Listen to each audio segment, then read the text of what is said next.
Desde el bar, edición miscelánea, hablaremos de mercado, contestaremos comentarios, seguiremos un poco con los temas de ayer. Va a ser un episodio ahora sí rápido, lo prometemos, no durará 1 hora y cuarto como el pasado, eso está claro, pero bueno, trataremos de hacerlo lo más ligero y ágil posible. Hubo 2 partidos también el día de ayer en la Liga MX, hablaremos de ellos y en general pues haremos un poquito un balance de lo que ha sido este inicio de temporada en México y pues ya está. Yo soy Martín del Palacio y me acompaña Luis Herrera. ¿Qué tal, Martín? Barra del bar, barra de Patreon en patreon.com, diagonal desde el bar POD, que hoy, no se preocupen, hoy será episodio abierto para Apple Podcasts, Spotify, YouTube y más plataformas. Como siempre les digo, mándenos saludos, mentadas, comentarios, lo que se les dé la gana, incluso quejas, porque mandamos algunos episodios a Patreon, pero siempre que sea de 5 estrellas para que más y más gente nos encuentre, como hizo, por ejemplo, a ver, acá estaba un comentario que me gustó, de Heraldo 9756. Okay. Ese hace una semana, pero dice: la selección mexicana antes del Mundial no estaba en el lugar 25 del mundo. Esta generación no es la peor de la historia. El haber jugado de local ayuda, pero los jugadores mexicanos siempre han sido subestimados y el haber conseguido resultados decentes en el Mundial lo demuestra. Muchos, para no cambiar su análisis directamente, le dan todo el crédito a Aguirre o a la localía, pero para tener buenos resultados no basta con un entrenador bueno o con localía. Antes del Mundial, México había tenido buenos resultados, salvo en noviembre y octubre del año pasado contra equipos sudamericanos, y la mayoría jugando en Estados Unidos. Pero, ¿a qué viene ese comentario? Este comentario me suena que viene a cuando estábamos comparando el tema de la Leagues Cup y el regalar la localía a los clubes de la MLS, y creo que fui yo el que recordó. En el Mundial, México queda noveno, ganando 4 partidos con apenas una derrota, en parte justo porque fuimos locales, ¿no? No en balde, las mejores actuaciones de México en Copas del Mundo han sido las 3 en casa, y creo yo que si bien no éramos la selección número 25 del mundo, en el ranking no lo fuimos nunca, o quizá hace ya un rato que no lo hemos sido, pero en términos de talento, sí estamos más cerca de ser la selección 25 hoy que la 9. No sé, es una comparación difícil. O sea, en Qatar 2022, o sea, yo lo del ranking, me parece, o sea, me parece que cuando dijimos lo del 25 tenía que ver más con lo que pasó en Qatar, ¿no? Que en Qatar ya no me acuerdo exactamente en qué lugar terminamos, pero debió haber sido 19-20, una Sí, porque cosa así. como fueron 4 puntos, así, máximo al 20 habremos caído. Sí, máximo al 20, pero yo creo que quizás hasta 17-18, ahora me fijo.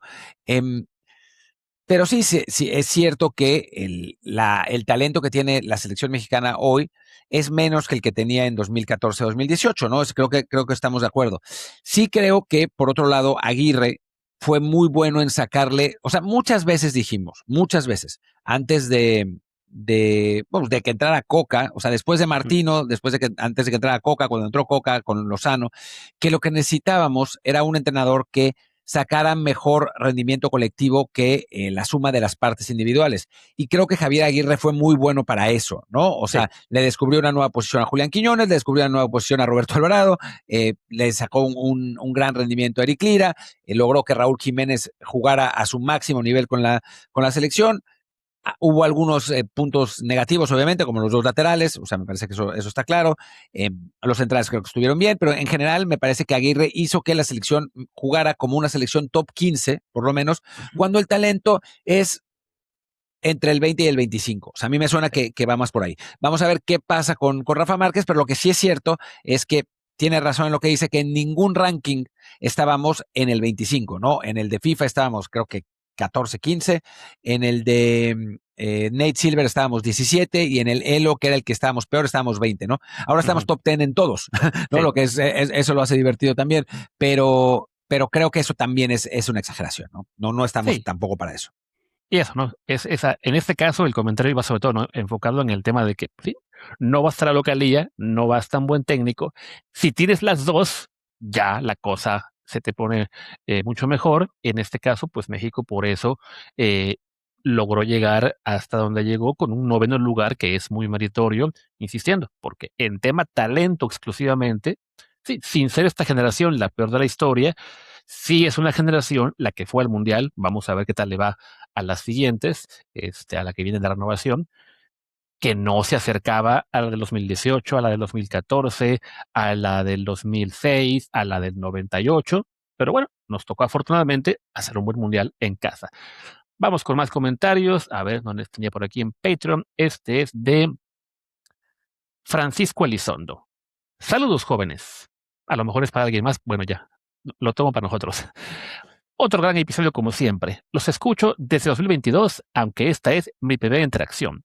Con respecto al Atlas contra Tigres y el tiempo que le dieron a comentar sobre Nahuel, ¿qué opinan acerca de Camilo Vargas?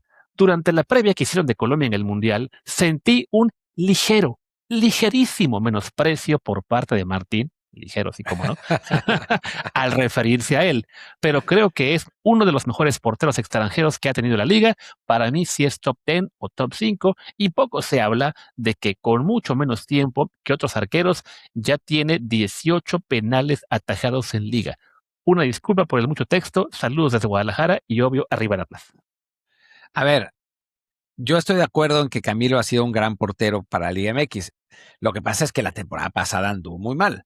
Y en el Mundial me parece que es contra Uzbekistán que se come un gol, pero en general estuvo bien y creo que ha empezado bien esta temporada también, ¿no? O sea, igual ha encontrado su segundo aire, pero para mí no andaba bien. Lo que no quiere decir que no piense que en el pasado anduvo muy bien, ¿no? O sea, creo que fue un portero muy importante en Liga MX y por supuesto con el Atlas, ¿no? Eh, sí creo que el momento en el que llega al Mundial, pues no es el mejor. Llega por default un poco, porque Mier se va al inframundo y después los otros porteros nunca convencieron. Y en el Mundial, a pesar de que no estuvo maravilloso, creo que supo aprovechar su oportunidad y está pues llevando la bonanza psicológica también ahora a este inicio de temporada. Y qué bueno por él, ¿no? Porque ha sido un muy buen portero. Hago notar que ese ligero menosprecio de Martín, hablando del torneo pasado de Camilo Vargas, en el cual, según él, no estuvo bien, fue un torneo en el cual en 18 partidos tuvo 7 blanqueadas o clean sheets, como le ponen en inglés, y solamente 22 goles recibidos contra 30 en 15, 32 en 17, 24 en 16, 31 en 17 que había recibido en los torneos previos. O sea, fue su mejor torneo en 3 años. En cuanto a números, en cuanto a goles recibidos por errores, no sé si fue tan claro, se lo tendrías que buscar. Digo, quizás haya mejorado en el torneo anterior, pero entonces su descenso llevaba más torneos que solamente el anterior. Así que mi muestra es todavía más representativa de lo que Luis quería hacer notar. Pensó que era un own, pero terminó siendo él el owned. No, solo sé que Martín ya está armando el 11 de sus exjugadores favoritos, con Camilo Vargas, con Juninho, con Vieira, por supuesto, con Salomón Rondón, y algunos se irán sumando a la lista seguramente en los próximos días. Pero bueno, saludos a nuestro amigo Paco Elizondo. Vuelve usted a interactuar más seguido, no espera que pasen 4 años más. Vamos ahora con Arturo Salazar. A ustedes que siguen a los jugadores jóvenes, olvidaron comentar el debut de Aldo Patricio de Nigris con Rayados. ¿Le ven potencial? Se les agradece los episodios de hora y cuarto. Saludos desde Hong Kong. Saludos hasta allá. A ver, me parece vergonzoso que Aldo de Nigris padre no haya estado en el debut de su hijo porque se fue a la boda. No sé, traían un mitote en Monterrey con eso. Y después decían, es que nunca lo quiso mantener, se lo dejó a la esposa. Sí, ¿no? Ya, o sea, no le puse mucha atención, pero parece que el chisme está grueso. Sí, debutó y nosotros además hablamos bastante de él cuando el Mundial Sub-17, ¿no? Cuando fue esa selección mexicana que al final le ganó a Argentina increíblemente y terminó eliminada, me parece que en octavos de final.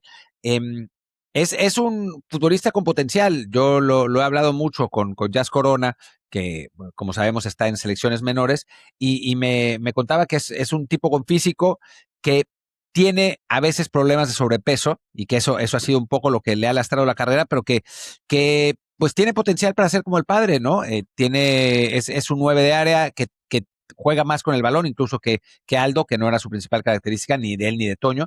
Entonces sí, el potencial está ahí y qué bueno que debutó con 18 años, para un 9 es joven, así que bueno. Iba a decir, bueno, ¿por qué no? Las malas lenguas dicen que juega con el balón porque no podía jugar con su padre. No, no es cierto. El padre lo abandonó. El balón era su amigo. No, no, ya. Es broma nomás por el mitote que ahí que están contando, no tenemos realmente idea de cómo está la cosa. Y sí, bueno, estuvo como decías, en el sub-17 año pasado, metió ahí 2 goles ante Corea del Sur y ante Suiza. No recuerdo, no alcanzó él a llegar a los penales contra Argentina cuando avanzamos y luego nos da una paliza espantosa a Portugal. Sí, fueron octavos, ¿no? O en Sí, en cuartos. octavos. Me parece que En fue en octavos. octavos. Pero bueno. Sí, porque era un mundial. No, no es cierto. Tiene que haber sido en cuartos, porque fue un mundial de 32, entonces Ok, pasamos a entonces sí. octavos al calificar y es cuartos. Fue en cuartos. Sí. No me acordaba yo del 5-0, ya lo había yo Sí, un bloqueado desastre, un por desastre. completo de mi recuerdo. Claro que fue esa generación en la que Gilberto Mora no fue con ellos porque ya era mucho que lo habían utilizado en el sub-20. Y bueno, viendo la ficha de Aldo con el Monterrey sub-21, dice aquí que mide 1,79 No, y hombre. pesa 78 kilos. Yo creo No, no, que no. más bien ahí lo quisieron emparejar. Sí. Sí, se ve más bien 1,75, 76 y quizá No, no, uno no, está setenta y tres. alto, está alto, está alto. O sea, yo creo que mide más de uno. O sea, a mí lo que me dijo Jazz Ujú. es que es del pelo del papá. Y Ya, Aldo medía como un 85, ¿no? Y en esa familia son todos altos.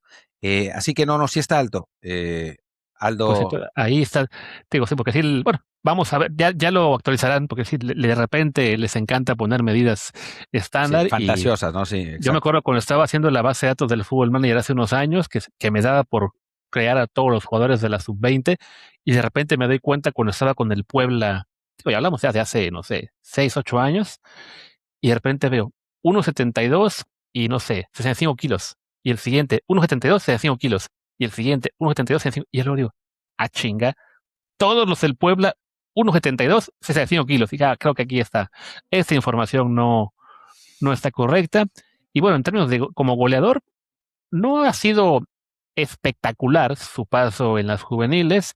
El torneo pasado metió 5 goles en 12 partidos. Antes de eso, 2 en 2.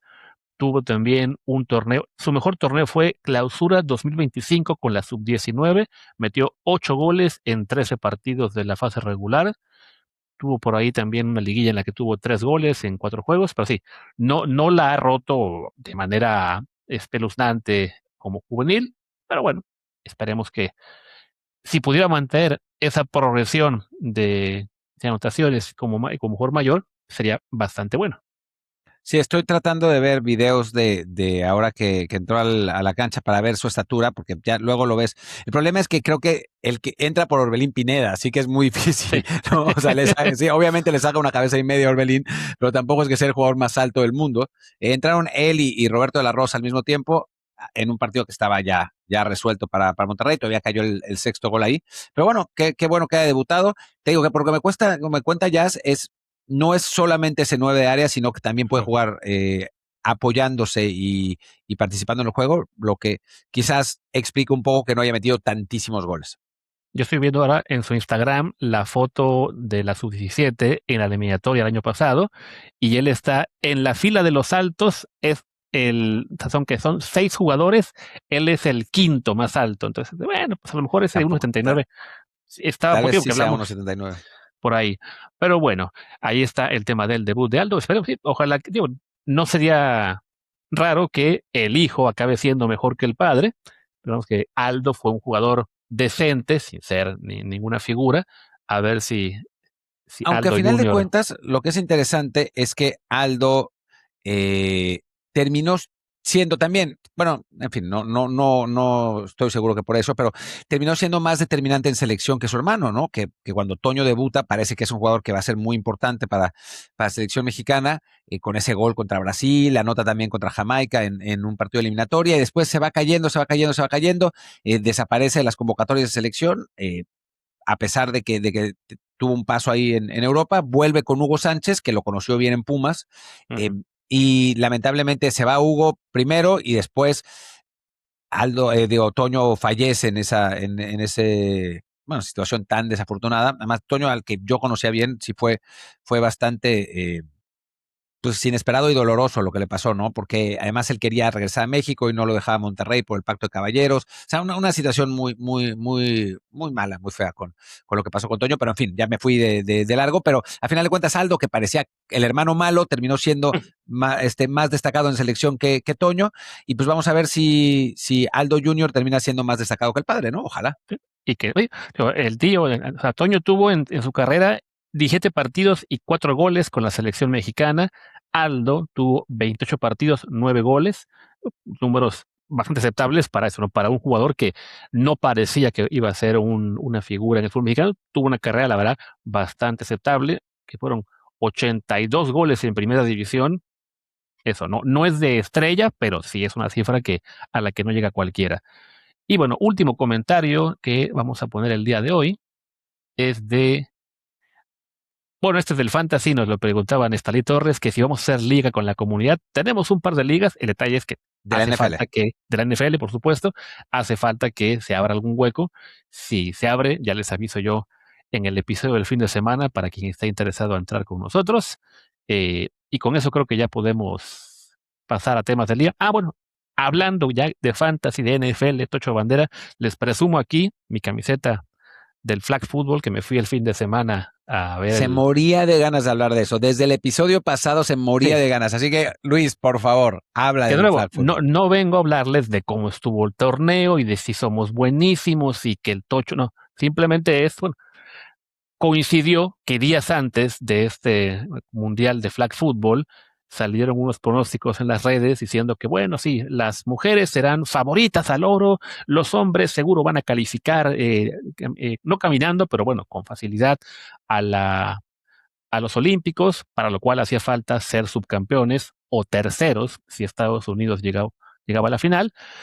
Y al final resultó que pues a México le costó bastante más de lo esperado. Las mujeres fueron terceras, le ganaron a Reino Unido en tercer lugar, con Estados Unidos en la final, así que ellas sí califican al Mundial y los hombres acaban cuartos. A los Olímpicos, ¿no? Ajá. Entonces, si califican ellos a los Olímpicos, ellos quedan cuartos, se quedan fuera por ahora de los Juegos. Todavía queda la oportunidad de calificar en un torneo más o dos que habrá el año que viene.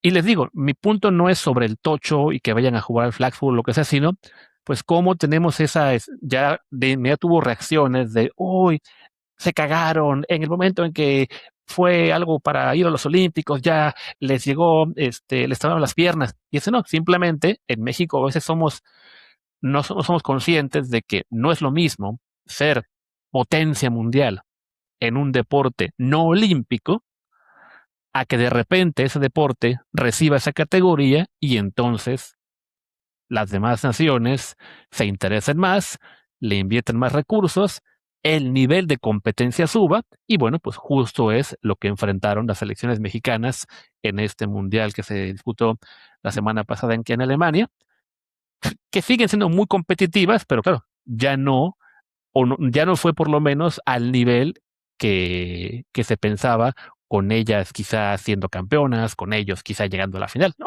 Fue un paso más abajo, ¿no? Bueno, pasó con el taekwondo cuando se hizo olímpico, antes que la primera vez fue de exhibición, México sacó todas las medallas, y después cuando se hizo olímpico, México siguió siendo potencia, pero ya no ganaba todas las medallas y nos costaba trabajo, porque obviamente se vuelve un incentivo para otros países el poder practicarlo, ¿no? Y después mucha gente se enoja cuando hablamos de esto, y lo malinterpreta y lo malentiende, pero es absolutamente cierto que es más fácil, entre comillas, nunca es fácil, ¿no? Pero está más al alcance de un país el ser potencia en un deporte que practican pocos a ser potencia en un deporte que es masivo, ¿no? O sea, siempre dicen, es que todos los recursos que se le se me va el verbo, maldita sea, pero que se le dan al fútbol, y no logramos ser potencia mundial. Sí, claro, porque hay otros países que dan más recursos y que tienen más ventajas competitivas, ¿no? Y vean a los de clavados. Sí, claro, pero hay mucha menos gente que practica los clavados. Muchos menos países tratan de ser potencia en los clavados, ¿no? O sea, a final de cuentas, México es uno de los pocos países donde realmente se toma en serio esa disciplina, ¿no? De una manera más o menos formal. Y dicho esto, díganme ustedes, los que nos escuchan, Luis, etcétera, ¿a cuántos clavadistas conocen? O sea, como personalmente, ¿no? No, Ujú. no, no me refiero a eso. O que participen amateur. O sea, yo todos los clavadistas que conozco es porque trabajo en esto y los conocí Claro. trabajando en esto, ¿no? No es que el primo de un amigo es clavadista, ¿no? Mientras que sí tengo cuates que practican el box de manera amateur, que han jugado fútbol toda su vida, incluso tenis, pero bueno, pues eso creo que tiene que ver con una cuestión de estatus económico. Supongo que habrá otros que tendrán más amigos boxeadores o luchadores o lo que sea, que son deportes mucho más masivos que los clavados, ¿no? O que el tiro con Claro. arco. O sea, el único tirador con arco que conozco es Ulises en la Odisea que acabo de ver, ¿no? O sea, en realidad, no es que sean deportes que todo el mundo conoce. Claro, e incluso en los deportes en los que México es potencia, como es los clavados, como sería o fue el taekwondo, como es el tiro con arco, no es que México sea la potencia dominante, ¿no? En clavados se hizo costumbre, ok, una medalla cada juego olímpico aproximadamente. En los últimos años parece que las posibilidades crecen, sobre todo porque Osmar Olvera, él sí en este momento, individualmente, es uno de los mejores clavistas del mundo, gran candidato a medalla de oro en los Juegos Olímpicos, quizá debería ser el abanderado él en esta delegación. Yo creo que Eh, debería ser sí, punto. ¿no? Dios, si acaso le podrán competir Isaac del Toro, si ganara el próximo año el Giro de Italia o el Campeonato Mundial en cualquiera de las disciplinas, o bien Alejandra Valencia, por ser la medallista, no sé cuántas lleva, si dos o tres, y va a decir por trayectoria olímpica y también porque siempre quieren que sea una mujer, vale, son los candidatos que le podrían bajar la bandera a Osmar. Pero bueno, volviendo a ese tema, ¿no? En clavado sí, era una medalla o dos por juego máximo. México es en este momento el país número 12 del medallero histórico porque tiene un oro, 8 platas, 8 bronces. China y Estados Unidos tienen 55 y 49 oros únicamente. O sea, somos potencia, entre comillas, somos competitivos, más que nada. Igual, te vas al tiro con arco, ahí sí, bueno, también es una disciplina más reciente, pero aún no conseguimos ningún oro. Tenemos 4 medallas totales en Juegos Olímpicos para ser el equipo número 20, mientras Corea del Sur tiene 32 oros. O sea, ni siquiera somos ahí realmente potencias, podemos competir. Competitivos. Ujú. Por supuesto, lo que pasó en Taekwondo creo que ahí sí fue, pues, tanto que cuando México era potencia porque no era deporte olímpico, bueno, era una razón de ellas, ¿no? Que no era deporte olímpico, se hace olímpico, muchas más naciones empiezan a echarse ganas y México además ha trabajado mal en los últimos años y la que era una disciplina que te daba 1, 2 medallas por cada juego, ahora ya se ve lejanísimo que vayamos a ganar el siguiente.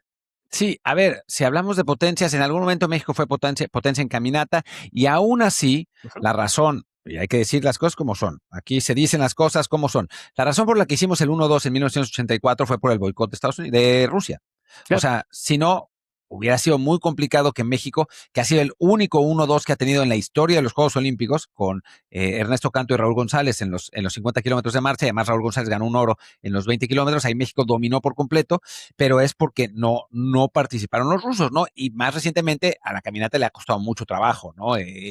Con Lupita que ganó esa medalla y después no se la quitaron por suerte, pero la suspendieron por dopaje y bueno, eso acabó con su carrera. A Leña que se quedó cerca en los juegos pasados, los hombres que han desaparecido Ujú. ya del mapa, donde sí somos realmente potencias en el boxeo profesional, ¿no? O sea, Exacto. ese sí es un deporte en el que sí, y también digo, sin ganas de poner asteriscos, pero pues hay que ponerlos, porque es por categorías. O sea, los deportes Claro. por categoría, eso nos ayuda. Es como, o sea, si solo fuera una medalla de oro la que se diera en boxeo o un título mundial que se diera en boxeo, pues nunca hubiéramos tenido ningún campeón porque todo lo ganarían todos los pesos pesados y salvo Andy Ruiz, que fue campeón de chiripazo y le duró una pelea, nunca hemos tenido un campeón de pesos pesados, ¿no? Entonces, pues el hecho de que sea por categorías, la verdad es que sí nos ayuda.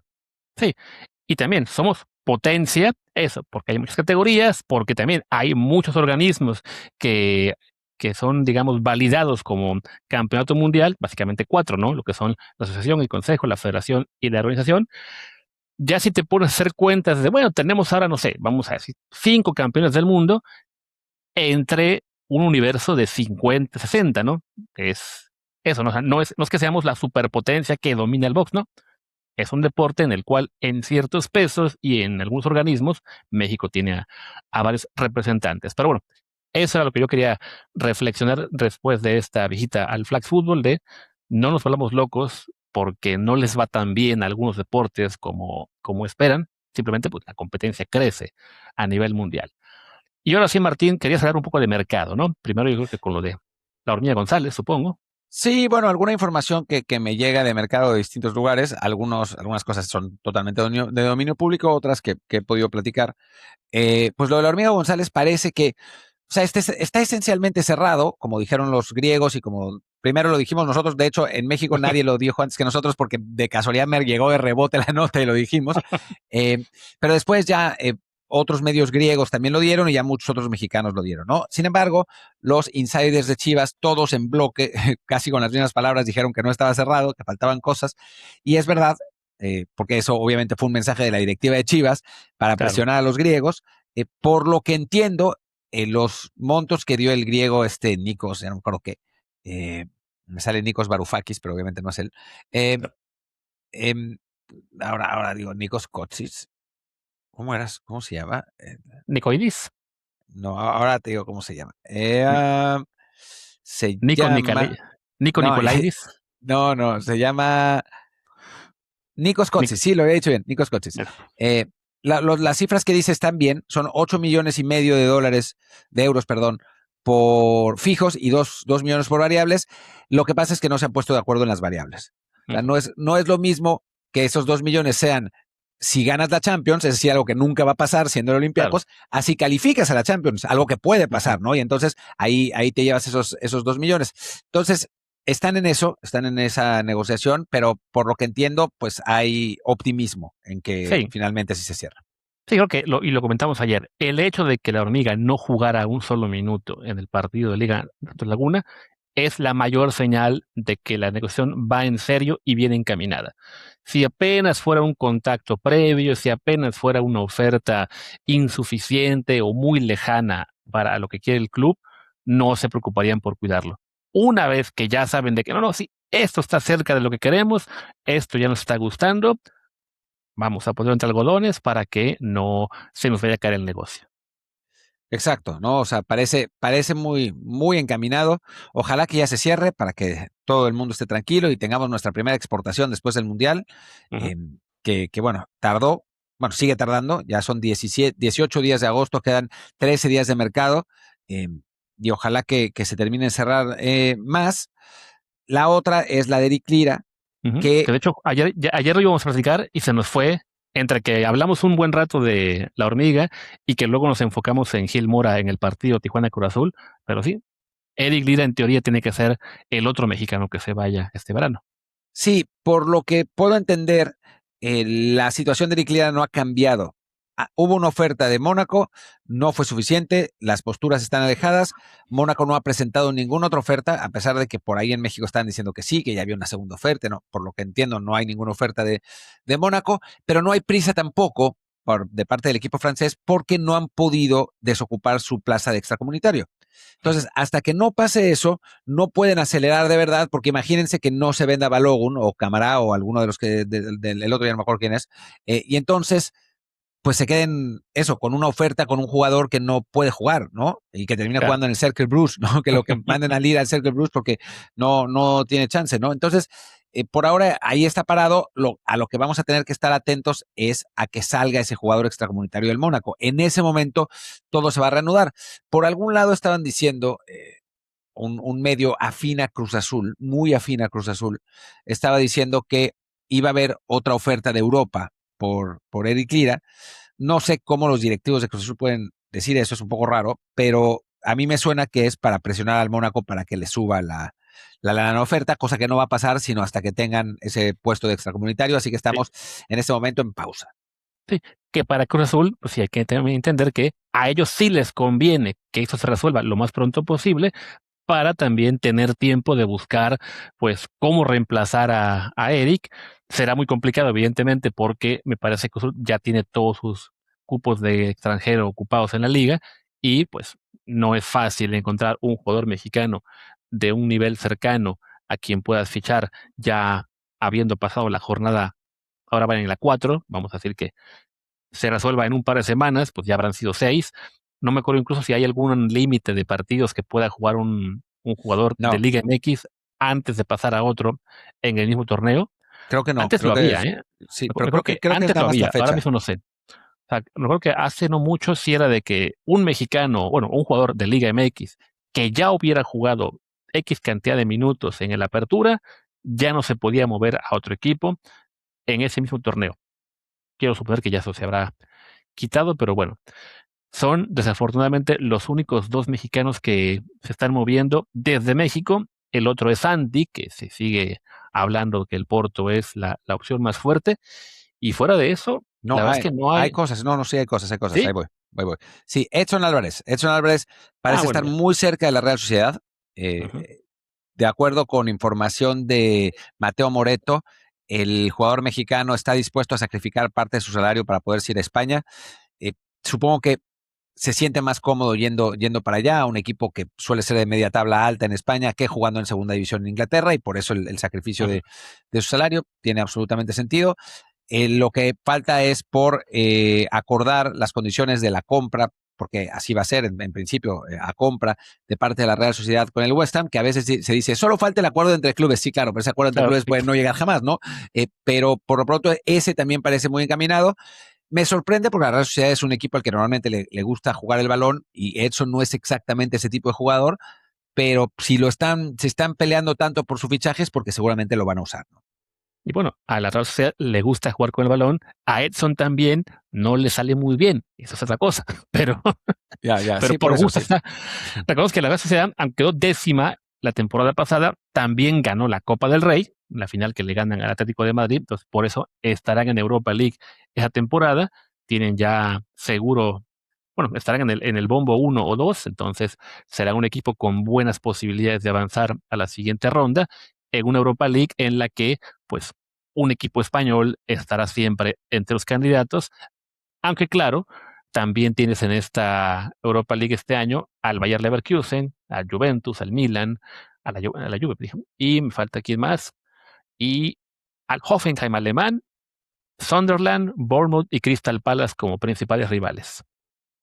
Pues va a estar divertido, pero eso, lo que dices, los equipos españoles suelen estar en las rondas finales, no suelen ganar partidos, no suelen quedarse en fase de grupos, digo, como nos ha pasado con el Anderlecht o otros equipos con mexicanos que han sido un desastre total en esos torneos. No va a pasar con la Real Sociedad, seguramente se meterá en rondas finales, y ojalá que Edson vaya para allá. Yo creo que sería un cambio muy positivo en su carrera, en un equipo que lo está buscando, en una liga que quizás se le acomode más que pues Turquía fue un desastre, y que la Premier, después de su primera temporada, que fue muy buena. Vamos a ver. Y después la última que tengo, que es para un regreso, es el de Heriberto Jurado a Pumas.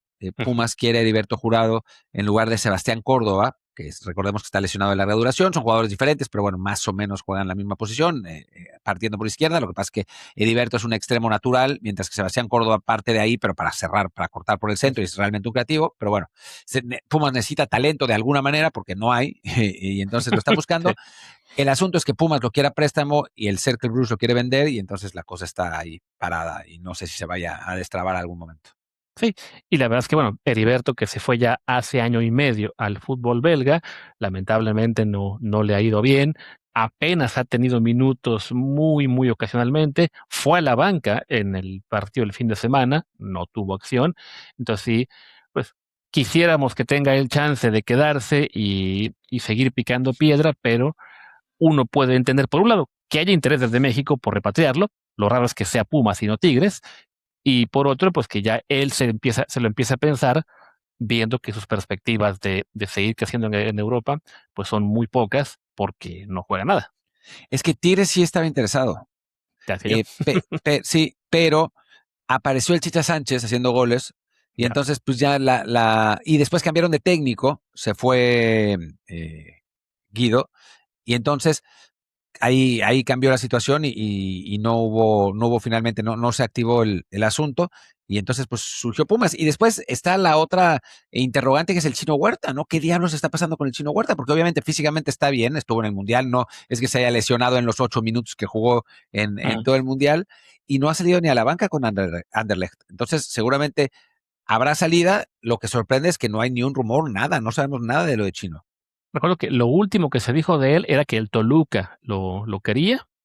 Ya tiene un rato que se habló de eso y desde entonces ha habido silencio de radio. Quizá él todavía está convencido de seguir. Él también lleva apenas año y medio en Europa. A lo mejor piensa, no, pues si le digo que no a toda oferta mexicana, no le va a quedar de otra Anderlecht que o ponerme a jugar o encontrarme una sesión donde yo tenga chance de jugar, pero sí, es un jugador que su situación ahora mismo es muy, muy complicada. Otro del que no se dice nada es Stefano Carrillo, que lo prestaron el año pasado a un equipo de segunda división. Yo, Tuvo una pequeña explosión de 3 semanas y después volvió a apagarse. yo sí sé de Estefano Carrillo, parece que esta temporada va a jugar en Feyenoord Sub-21, que ese es ahí es donde Su destino. lo van a tener. Sí, que considerando que él tiene ya, bueno, tiene 20 años, por edad, aún es la categoría que corresponde, pero claro, si quieres pensar en destacar, pues a los 20 estar en la sub-21 más bien te está jalando hacia el montón, ¿no? No a un jugador con una promesa de gran futuro. Es que tampoco es una gran promesa, la verdad, Estefano Carrillo, ¿no? O sea, parecía en algún momento, pero después, ¿te acuerdas cuando lo fuimos a ver con la Claro. sub-17? Y la verdad es que no fue para nada uno de los jugadores más destacados de ese equipo. Fue una sorpresa para Santos cuando lo compraron a él y no a Tayel. Fue así como, bueno, aquí está, ay, Vengan. tómenlo, ¿no? Y no ha podido destacar. Dicho esto, lo hemos dicho muchas veces, ¿no? Los delanteros de su tipo suelen encontrar su pico en sus 20 tardíos, así que todavía le cuelga a Estefano Carrillo, ¿no? Falta bastante. Pues ojalá que pueda encontrar un segundo aire, ojalá que sea en Holanda y no de regreso, salvo que sea en Pumas sí, pero y no de regreso en México. Otra que te podría decir es por qué Chino no va a Pumas, ¿no? Es que se lo preste el Claro, Anderlecht. Ese sería un gran fichaje. ahí sí. El problema es lo que yo creo que pues el Anderlecht estará pensando en venderlo. Sí, seguro. eh, sí. Que por cierto, hablando de ventas y de posibilidades, hace rato estaba yo viendo que en Twitter Majo decía que quería ver a Gil Mora en el Celta. Yo, No, le- sí, yo, yo también yo lo le- vi. lo respondí jocosamente de que no, después de lo de Orbelín, no gracias, pero ella dijo, no, pero yo sé cositas. No sé, habrá que invitarla para que nos cuente qué cositas con el Celta y Gilberto Mora, que no, definitivamente no es un lugar donde lo quisiera ver ahí. Digo, no es que pensemos que después de lo de Orbelín, toda compra del Celta de un jugador mexicano sea pensando en hacer caja, pero claro, pues ya vimos que así fue como lo hicieron con Orbelín, pues piensan, no, mejor queremos que sea un club en el que haya mejores perspectivas de crecer, no que simplemente digan, lo fichamos ahora y en 6 meses, un año, le podemos sacar plusvalía. Sinceramente, digo, no quiero decir 0% porque después digo esas cosas y me Ujú. pegan, pero eh, veo bajísimas probabilidades de que Gil Mora vaya al Celta. No me parece que eh, ni él, ni su equipo de representación, ni Jorge Alberto Hank, ni Rafaela Pimienta, ni nadie quieran mandarlo al Celta, ¿no? O sea, a ver, que juegue en España estaría bueno, pero yo tengo la impresión, por lo que he podido hablar con la gente cercana, mañana de hecho voy a echar una llamadita con alguien que está por ahí, que tengo la impresión de que quieren que vaya un equipo grande, ¿no? Después no Sí, sé si lo vayan a prestar a otro equipo, que podría ser el Celta, ¿no? O sea, ahí claro. sí, Sí, difícil sería saber, pero una situación como la de en su día Carlos Vela, que llega al Arsenal y se va prestado al Salamanca, al Osasuna, al West Brom, creo que ya fueron esos tres. Nunca se logró consolidar en el Arsenal, pero bueno, sí, el plan siempre fue ese, ¿no? Ya lo fichamos, está muy joven, que se vaya desarrollando, jugando en clubes cada vez de mayor categoría. Se ve complicado ahora mismo que Gilberto Mora, si lo fichara a un club de los que nos ilusiona, ¿no? Un Dortmund, un City, un Barça, un que tú quieras, no llegaría a jugar. La lógica es que lo presten y ahí sí, un club del nivel del Celta sonaría a algo adecuado. Como compra directa, creo que sí está fuera del alcance del presupuesto que el Celta maneja. yo la verdad es que querría que fuera un equipo grande y que intentara quedarse en ese equipo grande. O sea, esa es yo sé que mucha gente no comparte eso, que prefieren mandarlo al Dortmund, A que Leverkusen que se vaya. al Eversi porque se lo tienen cerca, o que quieren que lo presten a un equipo donde juegue. Yo creo que sea, yo he insistido muchas veces que mi escenario perfecto para Gil Mora es que se vaya al Paris Saint-Germain, que se quede ahí, que pelee por tener minutos en su primera temporada, que Luis Enrique lo entrene. O sea, aunque no juegue mucho, o sea, no me parece un mejor destino, que tenga a Vitinha ahí enfrente, que le pueda aprender a Vitinha por piedad. O sea, a mí me parecería un destino espectacular, aún sacrificando algunos minutos, porque después te mandan, para no herir susceptibilidades de Majo, no digamos el Celta, pero te mandan al... ¿Qué te gusta? Al Getafe, ¿no? Y el Getafe juega a lo picapiedra. Claro. Y el entrenador no es muy bueno. Y entonces pierdes un año, ¿no? O sea, dices, sí, jugó 36 partidos y metió 4 goles. Sí, pero no es lo mismo quizás que jugar 18 partidos en el mejor equipo del mundo, con el mejor entrenador del mundo, con los compañeros más, los mejores mediocampistas del mundo, digo, salvo Rodri, que ahora se fue al Barcelona, salvo los del Barcelona, o sea, están ahí divididos entre el PSG y el Barcelona, que jugar en el Getafe, ¿no? O que jugar en el Dortmund. Digo, Dortmund es un buen equipo, ¿no? Pero imagínate que sea uno de esos años malos del Dortmund que les pasan cada 2 o 3, ¿no? Y que termine en el lugar 14 y que Gil no se consolide. O sea, yo pienso que es mejor ser ambicioso y jugar en un equipo grande donde puedas aprender, aunque no tengas tantos minutos de principio. Esa es mi opinión. Sí. Eso, si es un equipo realmente grande en el cual el simple hecho de estar ahí te ayuda a crecer con los entrenamientos, con lo que vas a estar aprendiendo de los mejores jugadores del mundo, aunque sea una temporada en la que tengas, bueno, un poco como Obed, ¿no? Que acabó llegando al Atlético pensando en que iba a jugar muy poco una vez que no lo ceden, pero se acomodó todo para que pues siguen vivos en la Champions League, así que le dieron muchos minutos en Liga. Un club como el Paris Saint-Germain, ya vimos que se puede dar el lujo también de repartir al plantel, al bueno en la Champions, a los suplentes en la Liga, que Dembélé juegue a ratitos y aún así le den el premio al MVP de la temporada. Y sí, sería el ideal. Obviamente, hay que ser también un poco mesurados. El potencial de Gilberto, siendo muy alto, puede que resulte que sí, que lo busca un club importante, pero no el mejor club del mundo. Exacto, sí. A ver, vamos a ver qué es lo que pasa, ¿no? Sí, o sea, si me dicen Barcelona, pues aunque no juegue, ¿no? O sea, estar al lado de Pedri, de Olmo, de Rodri, de Gavi, pues aunque no juegue mucho, ¿no? Si me dicen PSG, aunque no juegue mucho. Si me dicen Real Madrid, pues ahí sí jugaría porque no tienen mediocampistas. Pero bueno, no, competiría con Arda Güler, por ejemplo, ¿no? Que es un buen jugador, ¿no? Si me dicen, como Nico Paz, el Real Madrid prestaba al Como de Cesc Fábregas, también diría que sí, ¿no? O sea, es una buena opción. Me parece que lo ideal es que encuentre un entorno donde se pueda desarrollar, ya sea jugando muchos partidos o prestado en un lugar con un técnico que realmente lo quiera hacer jugar, o jugando poco pero aprendiendo de un gran técnico y de grandes compañeros. Creo que esas son las dos. De acuerdo. Y bueno, creo que ya con eso podemos ir cerrando. Hoy sí le cumplimos al público que sería un episodio corto. Y bueno, corto ya son 43 antes minutos. Antes eran siempre así, eran siempre de 45 minutos. Antes, bueno, cuando empezamos hace ya una pandemia, eran 3 episodios de 30 minutos a la semana y apenas lográbamos llegar al final. Y de repente ya la cosa se ha ido estirando. Pero bueno, por ahora creo que es suficiente. Vamos a ir cerrando. Esperemos que se concrete lo de la hormiga, lo de Eric, más cosas de aquí al... ¿Qué te gusta? El jueves, ¿no? Mañana, salvo bombazo, sí, no creo que hagamos episodio. Ojalá que no haya bombazo, por favor. Necesito un día de descanso. Sí, pero bueno, pues venga, vamos. Bueno, ya el Barça anunció oficialmente lo de Rodri. Sí. Y estaba checando por aquí si caía alguna, ¿cómo se dice? Algún bombazo extra de último segundo, pero no, son los rumores de siempre. Así que venga, vámonos. Yo soy Luis Herrera, mi Twitter es @LuisRHA.